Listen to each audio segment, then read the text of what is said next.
బాబా ఎంత దయామయుడంటే, మనము ఒకటి కోరుకుంటే ఆయన అంతకు మించి ఇస్తాడు. ఎప్పుడు ఇస్తాడు? ఈ లీల ఎప్పుడు జరుగుతుంది? మనం ఏమీ కోరనటువంటి స్థితి. బాబా దగ్గరికి వెళ్తున్నాము, చూద్దాం ఏం జరుగుతుందో. మీరందరూ కూడా శ్రీరామనవమి అధ్యాయంలో ఒక అద్భుతమైనటువంటి లీల ఉంటుంది. మనమందరము కూడా శ్రీరామనవమి కంటే ముందు ఉరుసు ప్రారంభమైంది, ఆ తర్వాత జోగేశ్వర భీష్మ వచ్చిన తర్వాత శ్రీరామనవమి ఉత్సవం ప్రారంభమైందని చెప్పి చదువుకుంటాం. కానీ ఆ శ్రీరామనవమి అధ్యాయంలో 6వ అధ్యాయంలో నాకు బాగా మనసు పట్టించుకుంది ఏందో తెలుసా? బాబా దగ్గరికి న్యూట్రల్గా వెళ్ళాలి, జీరో, ఏమీ ఆశించకూడదు. చాలామంది అడుగుతూ ఉంటారు, సార్ మీరు నెలకొకసారి షిరిడీకి వెళ్తారు కదా, ఎందుకు వెళ్తారు సార్? మామూలుగా కోరిక తీర్చుకోవడానికో, కోరిక అడగడానికో, లేకపోతే ఇంకేదో పొందడానికి వెళ్తారు కదా, మీరు ప్రతి నెల ఎందుకు వెళ్తారు అని అంటారు.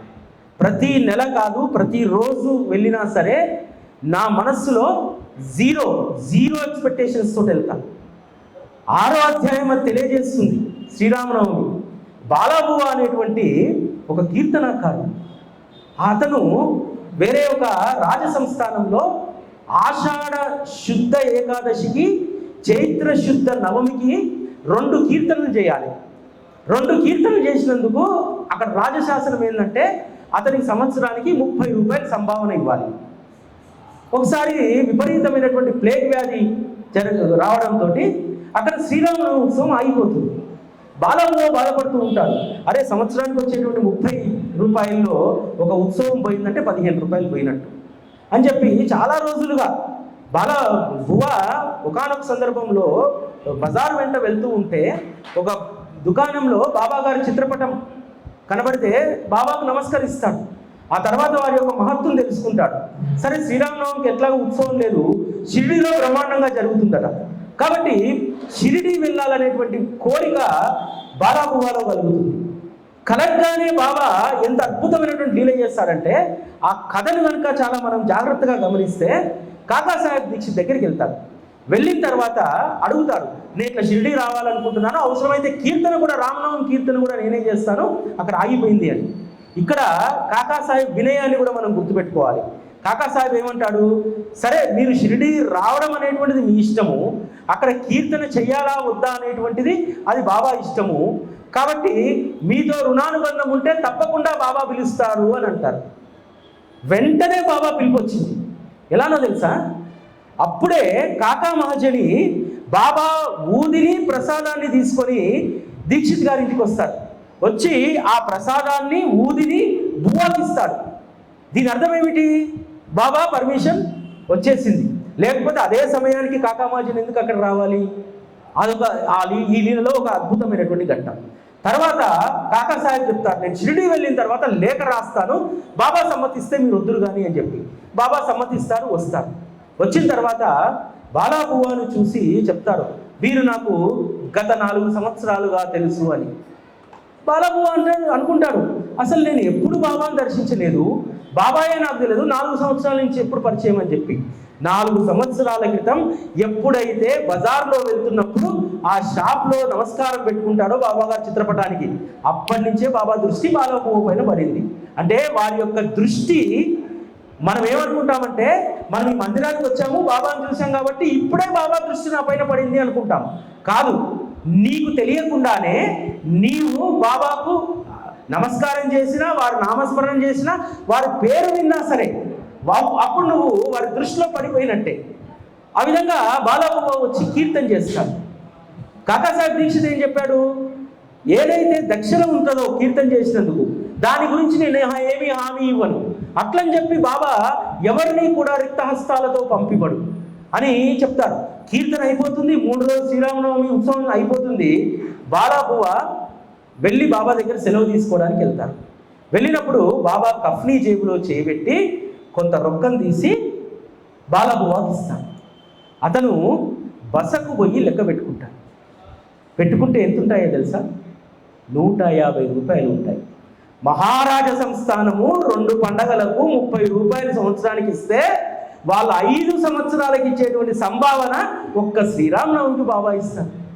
పులకితుడైపోతాడు బాలాబువ. మరి అందుకే కదా ఆ రాజసంస్థానం కేవలం రాజసంస్థానం. షిరిడి సాయిబాబా అఖిలాండ కోటి బ్రహ్మాండ నాయకుడు, రాజులకే రాజు, యోగి రాజా. అందుకనే ఇంత అద్భుతంగా ఆశించినటువంటి దానికంటే కూడా ఎక్కువ ఇచ్చాను. నేను మొదటి చెప్పిన విషయం మీకు గుర్తుంటుంది. బాబా దగ్గరికి వచ్చినప్పుడు న్యూట్రల్గా ఉండాలి. న్యూట్రల్గా ఉంటే నువ్వు అద్భుతమైనటువంటి లీలలు నువ్వు చూడగలుగుతావు. ఆ న్యూట్రలైజేషన్ మనలో ఎప్పుడైతే వస్తుందో, మన జీవితాన్ని బాబా చరణాలకు అప్పగిస్తాము, అప్పుడు బాబా మనకు శ్రేయస్కరమైనటువంటి వాటిని ఇస్తాడు. మనకు శ్రేయస్కరమైనటువంటి వాటినే మనం బాబాను కోరుతాం. అది కూడా ఒక అద్భుతమైనటువంటి లీలలే. బాబాను ఒక ఆవిడ అడుగుతుంది, బాబా నాకు 2 ఆడపిల్లలే, మగపిల్లవాడు కావాలని చెప్పి బాబాను బాగా అడుగుతూ ఉంటుంది. బాబా కూడా ఏం చేస్తాడు, ఇప్పుడు మనం కూడా మన ఇంట్లో పిల్లవాడు ఉన్నాడు అనుకోండి, వానికి నిమోనియా ఉంది, చాక్లెట్ ఉంది, ఐస్ క్రీమ్ ఉంది. వాడు ఇక ఏడ్చి పెడబొబ్బలు పెట్టి నేల మీద వాడి పొరలాడితే ఐస్ క్రీమ్ కొనిచ్చేస్తాం మనం కూడా. సేమ్ బాబా కూడా అంతే. ఖచ్చితంగా ఏదో ఒక రోజు నీకు పిల్లవాడు కావాలనగా ఇస్తాడు. వాడు తర్వాత తయారవుతాడు, నీ ప్రాణాన్ని నీ దుంపని తెచ్చేలాగా తయారవుతాడు. అప్పుడు ఏదో ఒక రోజు బాబాని అడుగుతావు, బాబా ఎందుకు అడిగాను బాబా, వీళ్ళు ఎందుకు ఇచ్చావని చెప్పి. అంటే అది నీకు ప్రీతికరమైనటువంటిది, నీకు ఇష్టం కాబట్టి అడగగానే బాబా ఇవ్వలేదంటే అది మనకు శ్రేయస్కరమైనటువంటిది కాదని చెప్పి మనం అర్థం చేసుకోవాలి. బాబా యొక్క అభిమతం ఎలా ఉంటుందో మనం తెలుసుకోవాలంటే ఎలా ఉండాలి? న్యూట్రల్గా ఉండాలి. న్యూట్రల్గా ఉన్నప్పుడు మాత్రమే బాబా యొక్క అభిమతం మనకు అర్థమవుతుంది. బాబా లీలల్లో కూడా మనం అనేక లీలల్లో చూస్తూ ఉంటాం. భక్తులు ఎంత ఓపికగా ఉంటే అంత గొప్ప అనుగ్రహాన్ని బాబా ఇస్తారు. కాబట్టి బాబా దగ్గర మనం ఒక లీలను చూడాలంటే, ఒక లబ్ధిని పొందాలంటే, ఎందుకంటే అనుగ్రహం అంటే లబ్ధియే, చాలా మటుకు మన ప్రయోజనం కోసమే మనం బాబా వద్దకు వస్తూ ఉంటాం. కాబట్టి ఆ పొందేటువంటిది ఏదో కూడా మనం మంచిదాన్ని పొందగలిగితే, శ్రేయస్కరమైనటువంటి దాన్ని పొందగలిగితే మన జీవితంలో ఇబ్బంది ఉండదు. అలా కాకుండా గాయ చేసి బాబాను అడిగితే ఆయన కూడా విసుగు చెంది మన పిల్లోడికి ఐస్ క్రీమ్ ఇప్పించినట్టు. ఎందుకంటే ఐస్ క్రీమ్ ఇప్పిస్తే వాడికి ఏంటిగా రాత్రి నిద్రపోడు, ఆస్తమాతో ఇబ్బంది పడుతుంటాడు, దగ్గుతుంటాడు, తుమ్ముతుంటాడు. తర్వాత కూడా మనం బాబాను యాగి చేసి అడిగితే మనం కూడా అలానే ఇబ్బంది పడుతూ ఉంటాం. కాబట్టి బాబా దగ్గరికి వచ్చిన తర్వాత వారి యొక్క లీలలను మనం అర్థం చేసుకుంటే, ఒక ఆవిడ నన్ను అడిగింది, సార్ ఆ రోజంటే కుష్టి వ్యాధి ఉన్నటువంటి బాబా చేసిండే, బాబా సహచర్యాన్ని బాబా స్పర్శను తాకాడు కాబట్టి ఆయన రోగం నివారణ అయింది, ఇప్పుడు మాకు అవకాశం లేదు కదా, మనం ఏం చేయాలి? అరే నాయన, నీ గొంతులో ఆయన నామస్పర్శ తలిగితే చాలు. ఆయన నామస్పర్శ మన గొంతులో తగిలితే ఖచ్చితంగా మన రోగాలు కూడా తీరిపోతాయి, ఉండవు. ఇక్కడ మనము గుర్తుపెట్టుకోవాల్సిందంటే వారి యొక్క నామస్పర్శ మన గొంతులో ఉండాలి. వారి యొక్క అద్భుతమైనటువంటి లీలల స్మరణ మన హృదయంలో ఉండాలి. ఇది ఆది వ్యాధులను, మనకు ఉన్నటువంటి మాయరోగాలను అన్నింటినీ కూడా నివారిస్తుంది. బాబా చేసినటువంటి లీలలు కేవలం చమత్కారాలు కావు, చాలా సీరియస్ ఇష్యూస్ను బాబా అడ్రస్ చేశాడు. ఆ సీరియస్ ఇష్యూ ఏందో తెలుసా? ఈరోజు మనం బాధపడడానికి ప్రధానమైనటువంటి కారణం ఏమిటి? ప్రారబ్ధ కర్మలు. ఆ ప్రారబ్ధ కర్మలు తీసివేయడానికి బాబా ఎంత శ్రమిస్తాడు, నిన్ను అతని వద్దకు తెచ్చుకోవడానికి వారు ఎంత ప్రయాసపడతారనేటువంటిది కూడా బాబా లీలల్లో మనకు కనిపిస్తూ ఉంటుంది. 13వ అధ్యాయంలో భీమాజీ పాటిల్ కథను చదివితే మనకి ఏమర్థమవుతుంది? భీమాజీ పాటిల్ ఏమి తక్కువడు కాదు, జమీందారు. అందులో తన ఇంటికి ఎవరైనా వివాహ పత్రిక తీసుకొస్తే ఆ పేద కుటుంబానికి పుస్తే మట్టెలు వివాహ ఖర్చులు ఇచ్చి పంపించి అంత పుణ్యకార్యం చేస్తున్నటువంటి వాడు. మరి అటువంటి వాడికి క్షయవ్యాధి రావడం ఏమిటి అంటే, నువ్వు మోసుకొచ్చిన ప్రారబ్ధ కర్మ నీకు తెలియదు, కానీ సద్గురువుకు తెలుసు. ఈరోజు నాకు మోకాలు నొప్పి వచ్చింది. ఆ నొప్పి ఎందుకు వచ్చింది బాబా? రోజు నీ గుడికి వస్తున్నానే. ఇదే గుడికి దాదాపు ఒక 30 సంవత్సరాలు కాకడాహారతికి బాబాకు వెన్నె తీసుకొని ఇక్కడ నిలబడేది ఒక ఆవిడ.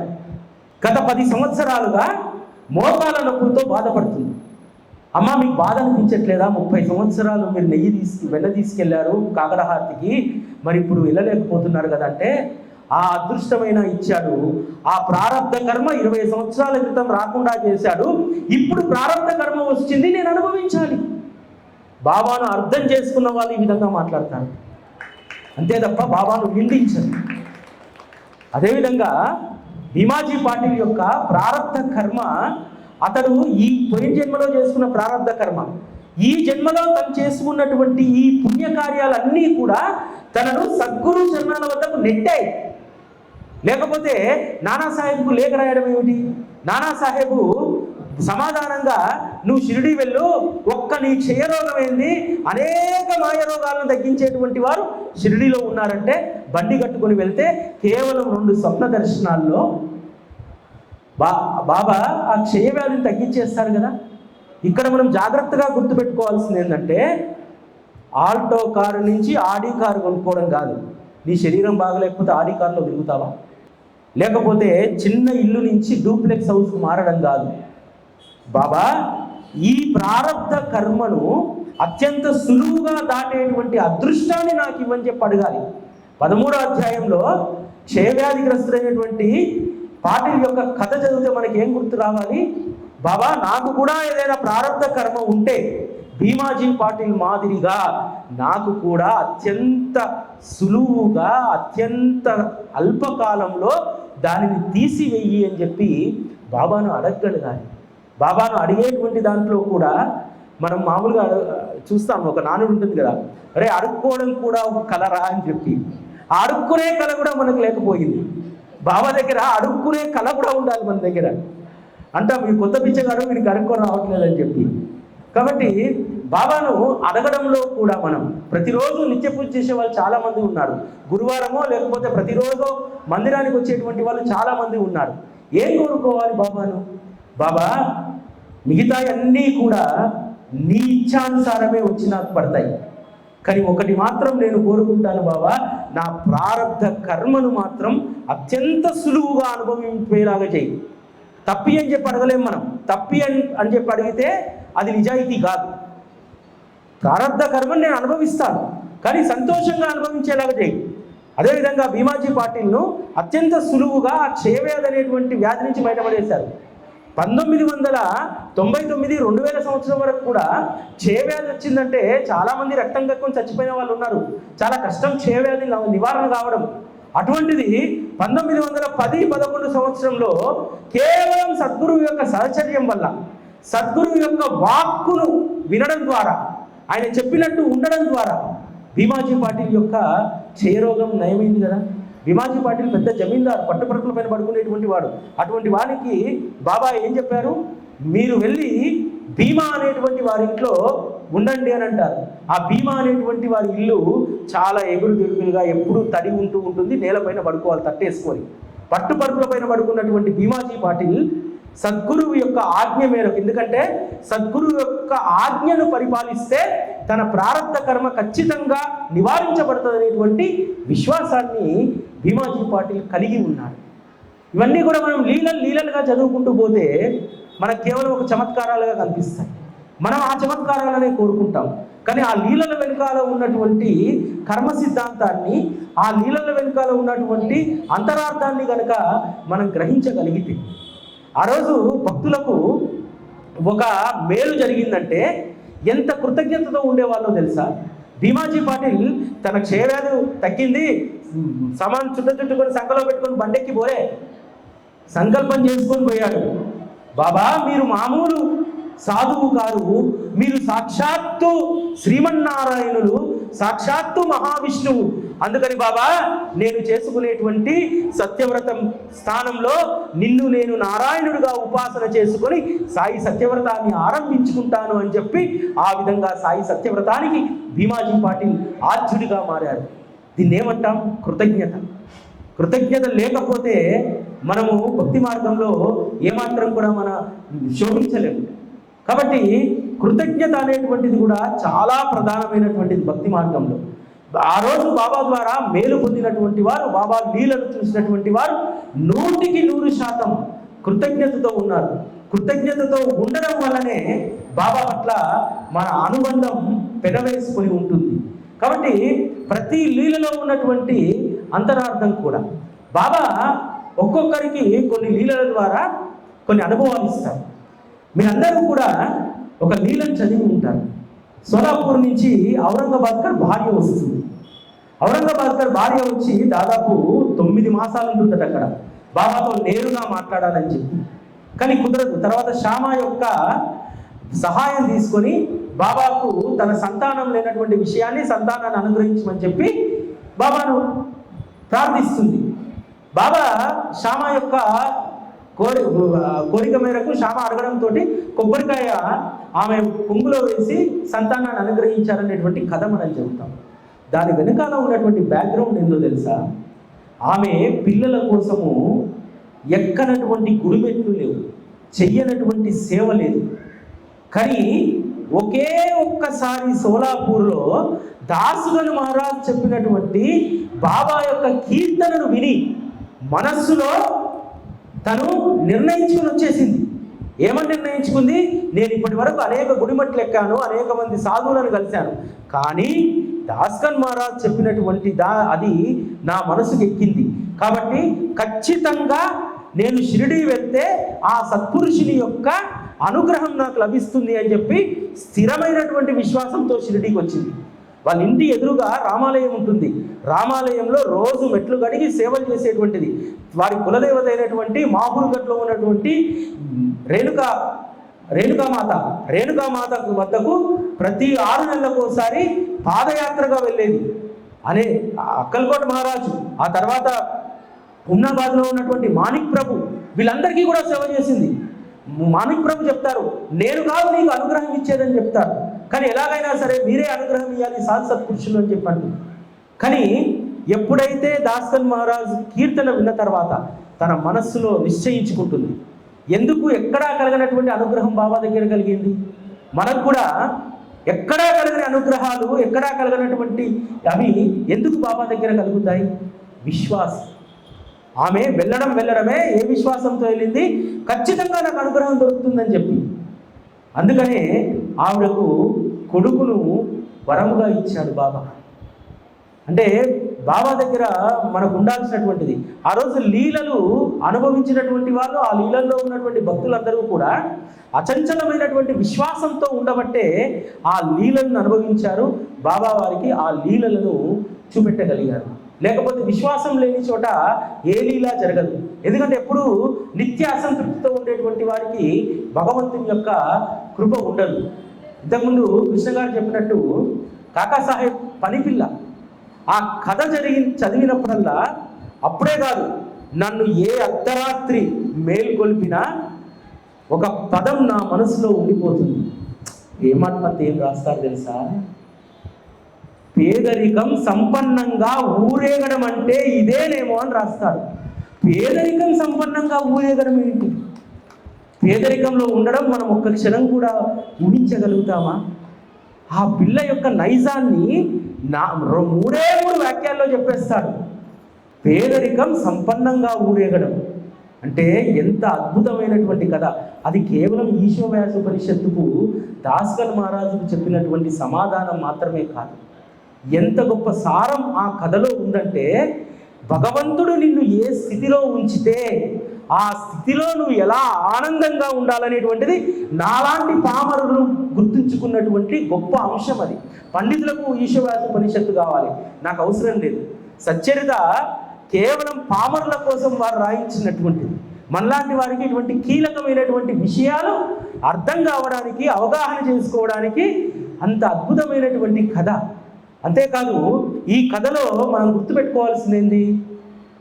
దాస్గన్ మహారాజు సామాన్యమైనటువంటి వ్యక్తి కాదు, గొప్ప పండితుడు, కీర్తనకారుడు, అప్పటికే ఆధునిక మహీపతిగా పేరుగాంచినటువంటి వాడు.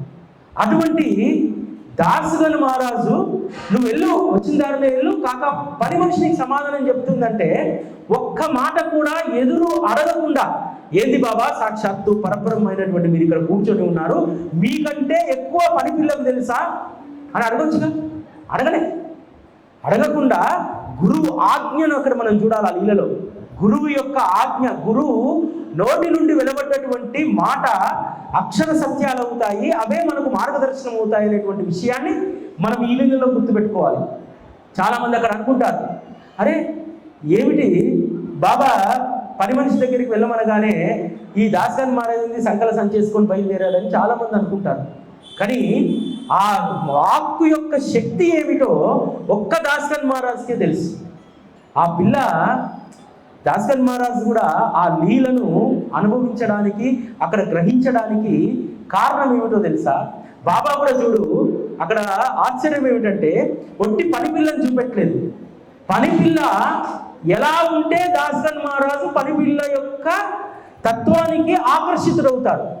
ఏముంటుంది ఆ లీలలో? ఉదయాన్నే వీరు ఇంకా శయనంపై నుంచి లేవకముందే దాస్గన్ మహారాజుకు కిటికీలో నుంచి శ్రావ్యంగా ఒక గీతం వినిపిస్తుందట. ఆ గీతం ఏం పాడుతుంది? ఆ పిల్ల నారింజ రంగు చీర చూడు, నారింజ రంగు కట్టుకున్నటువంటి ఆ వనిత సొగసు చూడు, ఆ నారింజ రంగు చీరలో ఉన్నటువంటి అందం చూడు అని పాడుతుంది. మామూలుగా ఆ పిల్ల ఏదో మాట్లాడుతుంటే అంత అటెన్షన్ పే చేయకపోయాడు దాస్గన్ మహారాజ్. దాస్గన్ మహారాజ్ స్వతహాగా కీర్తనకారుడు కాబట్టి బాబా ఎలా ఆ పని పిల్లను ఆ దాస్గన్ మహారాజ్ దృష్టిలో పడేటట్టు చేశాడు? ఒక పాట ద్వారా. ఎందుకంటే భావుకులకు పాటగాడికి పాట పడితే ఇష్టం, మాటగాడికి మాట మాట్లాడితే ఇష్టం, ఆటగాడికి ఆట ఆడితే అటువంటి వాళ్ళ ద్వారానే మనం గ్రహించగలుగుతాం. కాబట్టి బాబా చేసినటువంటి ఏర్పాటు ఆ సమయానికి ఆ పిల్ల పాట పాడటం, అది శ్రావ్యంగా ఉండడం, దాస్గన్ మహారాజ్ వినడం, ఇదంతా కూడా అద్భుతమైనటువంటి లీలా ప్రవాహంలో ఇదంతా కూడా ఒక అమృత జడి లాంటిదన్నమాట. ఆ విధంగా ఆ పని పిల్ల యొక్క నేచర్ను ఏ విధంగా దాస్గన్ మహారాజ్ గమనించారో చూడండి. పాత చీర చింకి గుడ్డలు వేసుకొచ్చినటువంటి రోజు అదే ఆనందంతో పాట పాడుతుంది. ఆ చీర కట్టుకొని వచ్చినటువంటి రోజు అదే ఆనందంగా ఉంది. ఆ చీర మరలా తెల్లారి పెట్టెలో పెట్టుకొని వచ్చి మామూలు డ్రెస్ వేసుకొని వచ్చినటువంటి రోజు అదే ఆనందంగా ఉంది. అంటే దాని అర్థం ఏమిటి? భగవంతుడు నిన్ను ఏ స్థితిలో పెడితే ఆ స్థితిలో ఆనందంగా ఉండాలి. వచ్చిపోయేటువంటి వస్త్రాలు శాశ్వతం కాదు, అంతరంగం, నీ అంతరంగంలో ఉన్నటువంటి తృప్తి మాత్రమే శాశ్వతం అని చెప్పి ఎంత అద్భుతమైనటువంటి సారాన్ని బాబా బోధించారు. ఇలా బాబా లీలలు మనకు అనేకం ఉంటాయి. ఈ అనేకమైనటువంటి లీలల్లో అద్భుతమైనటువంటి సారాన్ని మనము గ్రహించాలి. మీరందరూ కూడా విభూతి లీలల్లో మైనతాయి లీల చాలామంది చదివి ఉంటారు. మైనతాయి లీల చదవగానే మనకు రకరకాలైనటువంటి భావాలు అక్కడ కలుగుతూ ఉంటాయి. ఒకటేమిటి? నానాసాహెబ్ చందోర్కర్ బాబాకు అంకిత భక్తులు కాబట్టి బాబా వెంటనే ప్రార్థించగానే రామ్గిరి బువా ద్వారా పంపించారు, ఊది పంపించారు అని అనుకుంటారు. దాంతోపాటు అందులో ఒక అంతరార్థం ఉంటుంది. ఎట్లాగో బాబా పిలిస్తే ఖచ్చితంగా భక్తుల్ని రక్షిస్తాడు. మైనతాయి ప్రసవాన్ని సుఖప్రసవం చేయడం బాబా పెద్ద కష్టమైనటువంటి పని కాదు. కానీ అందులో రెండు విషయాలను బాబా బోధించదలుచుకున్నాడు. ఎవరితోటైతే ఒక విషయం చెప్పిస్తే దానికి ప్రాముఖ్యత పెరుగుతుందో వారితోటే బాబా చెప్పించేటువంటి వాడు. రెండు విషయాలను చెప్పించదలుచుకున్నాడు నానాసాహెబ్ చందోర్కర్ తోటి. ఒకటి బాబా గారి యొక్క ఊది మహిమ, ఊది సేవించడం ద్వారా సుఖప్రసవం అయింది. రెండవది మాధవడ్కర్ ఎంతో ప్రేమతో బాబాకు హారతి సాయిబాబా పాట రాసిస్తారు. అప్పటి వరకు ఎవరిని ఆదేశించలేదు బాబా, హారతి సాయిబాబా పాట పాడుకుంటారా నాయన అని చెప్పి. ఎప్పుడో బాబా హారతులు ప్రారంభమైనప్పుడు 1909 తర్వాత హారతి సాయిబాబా పాడడం ప్రారంభమైంది. అంతకంటే ముందే బాబా హారతి సాయిబాబా యొక్క ప్రాముఖ్యత జనాభాల్లోకి వెళ్ళాలని చెప్పి నానాసాహెబ్ చందోర్కర్కు శ్యామా చేత హారతి సాయిబాబా పాట రాయించి పంపిస్తాడు. అప్పటి నుంచి మొదలవుతుంది హారతి సాయిబాబా యొక్క వైభవం. ఇప్పుడు మామూలుగా ఊరిలో ఉన్నటువంటి ఎవరో చెప్తే, ఒక మాట చెప్తే దాని ప్రాసెస్ అని చెప్తే ఎవరో వినం. ఎవరు చెప్తే వింటాం? ఊరిలో పలుకుబడి కలిగినటువంటి వాడు, అతని పైన గౌరవం ఉన్నటువంటి వారు, నిజాయితీ పరుడు చెప్తే వింటారు కదా. అందుకనే ఆ రోజు నుంచి తను ఆ లీలను అనుభవించి ఉన్నాడు కాబట్టి నానాసాహెబ్ చందోర్కర్ విభూది యొక్క మహిమ, అదేవిధంగా హారతి సాయిబాబా యొక్క గొప్పతనాన్ని అందరికీ చెప్పడం ప్రారంభించాడు. ఇక్కడ ఆ లీలలో కేవలం మైనతాయి ప్రాణాన్ని కాపాడారనేటువంటి విషయాన్ని చూస్తాం. కానీ బాబా చెప్పకనే రెండు అద్భుతమైనటువంటి విషయాలను జనబాహుల్యంలోకి తీసుకెళ్ళడానికి ఆ రెండింటిని అక్కడికి పంపడం జరుగుతుంది.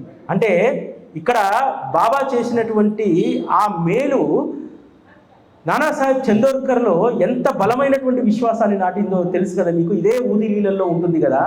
ఒక ఐరోపా బాలికకు ఆరోగ్యం బాగలేకపోతే తండ్రి పరిగెత్తుకుంటూ వస్తే ఇంట్లో లేరు నానాసాహెబ్ చందోర్కర్, ఊది కూడా లేదు ఇంట్లో. కళ్యాణ్ రైల్వే స్టేషన్లో ఉన్నారు, వెళ్ళండి అని చెప్పి పంపిస్తే అక్కడ కూడా వారి దగ్గర ఊది లేకపోతే ఏం చేస్తాడు, రైల్వే స్టేషన్లో ఉన్నటువంటి మట్టిని తీసి వాటిని కాస్త ఇలా అని పైన రాళ్ళు తీసేసి ఆ మట్టిని తన భార్య నుదిటి పైన పెట్టి ప్రార్థిస్తే ఎక్కడో ఉన్నటువంటి ఐరోపా దేశస్థుని యొక్క కూతురి ప్లేగ్ వ్యాధి తగ్గిపోతుంది. ఎంత విశ్వాసం! ఎలా వచ్చింది? ఆ లీలను అనుభవించి ఉన్నాడు, ఆ ఊది లీలను. అసలు ఎవరైనా సరే సుమంగలిగా ఉన్నటువంటి భార్య నుదుటిన మట్టి బొట్టు పెడతారా?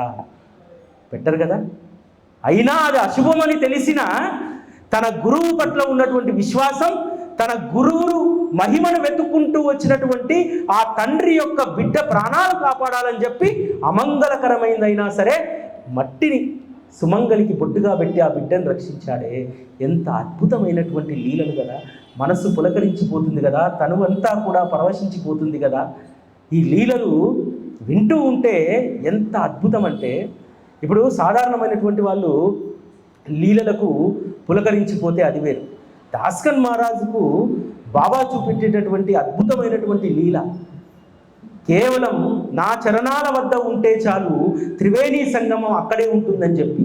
ఈరోజు చాలామంది బాబా భక్తులు ఎందుకు అనేక తీర్థయాత్రల కంటే కూడా సద్గురు చరణాలను ఆశ్రయిస్తే చాలు, వారి దగ్గర ఉంటే చాలనడానికి ఆ రోజు దాస్కన్ మహారాజుకు చూపినటువంటి లీల. గను ఎందుకు అనవసరంగా ప్రయాసపడడం, ఆ గంగా యమున ప్రయాగలు ఇక్కడే లేవా, మన చెంతనే లేవా అని చెప్పి ఆ గంగా యమునలను వారి పాదాల చెంత తీసుకొచ్చారు కదా. ఆ రోజు దాస్కన్ మహారాజు సాధారణంగానే ఆసువుగా పాడుకుంటారు. ఆ రోజు దాస్కన్ మహారాజు పాడినటువంటి అద్భుతమైనటువంటి గీతం ఎంత బాగుంటుందంటే, మీకు సచ్చరిత ఓవిటి ఓవిలో దాని యొక్క భావం ఉంటుంది. ఎంత అద్వితీయమైనటువంటి సాహిత్యాన్ని ఆ సందర్భంలో దాస్కన్ మహారాజు రాశారు. అటువంటి లీలలు బాబా అనేకం అనేకం అనేకం అనేకం చూపెట్టారు.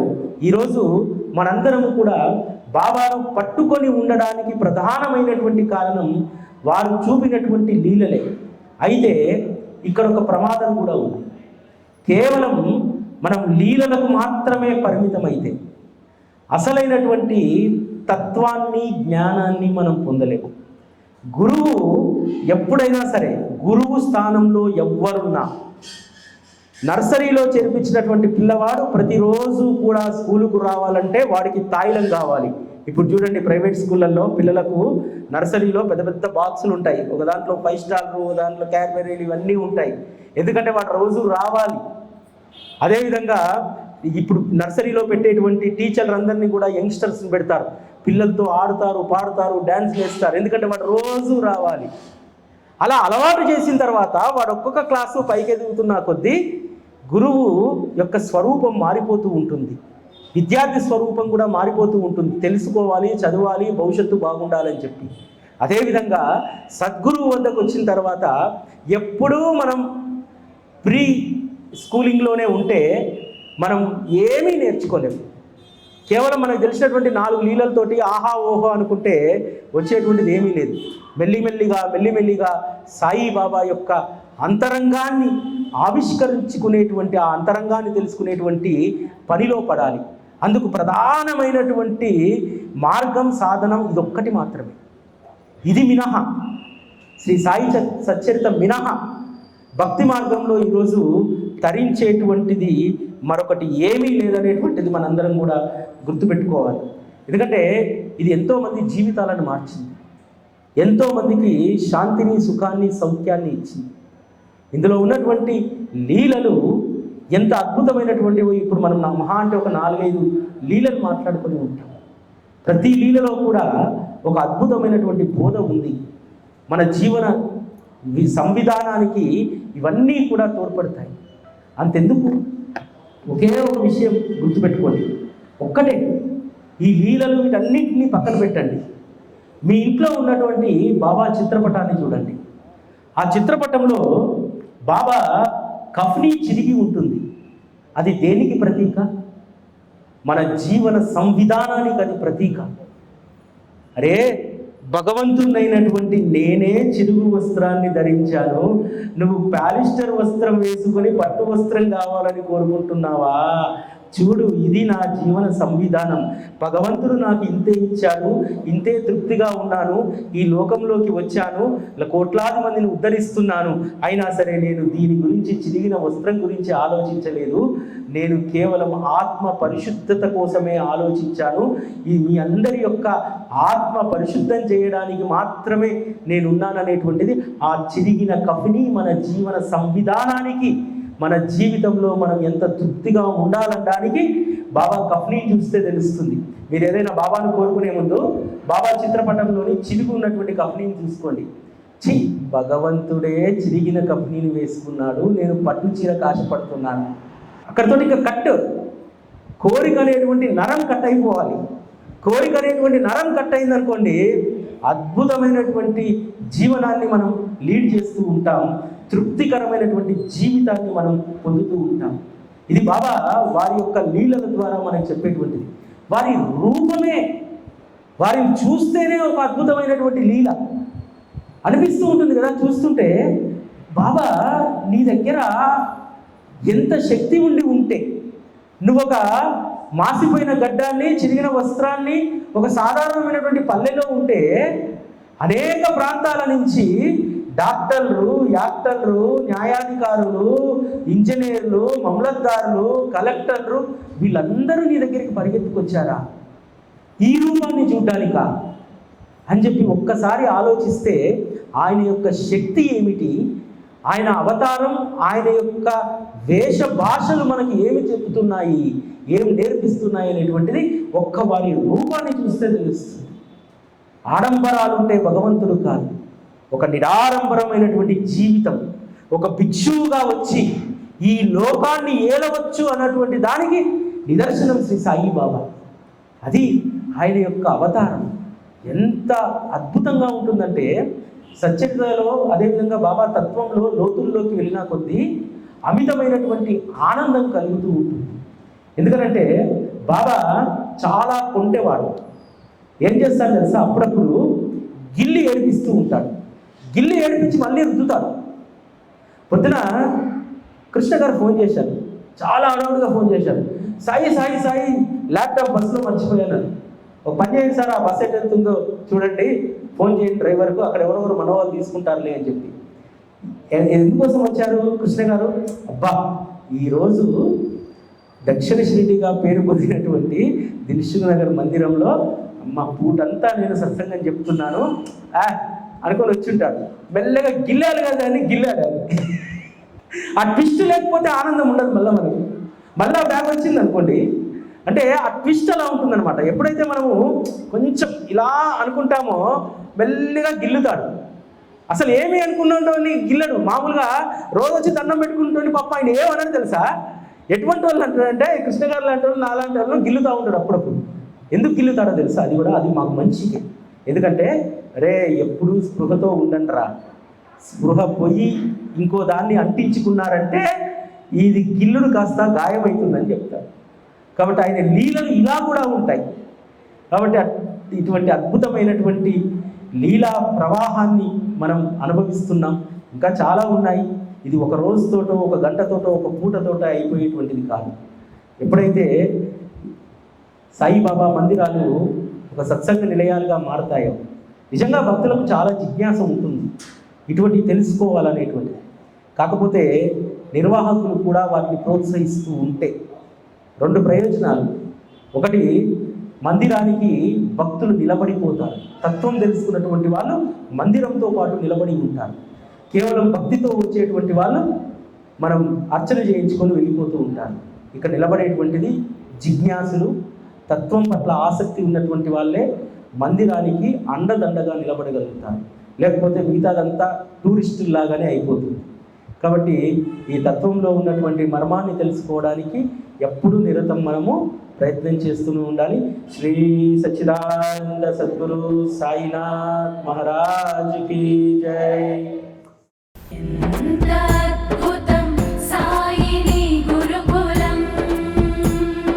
శిక్షణ అపశిక్షలు లేని శరణాగతి సౌధం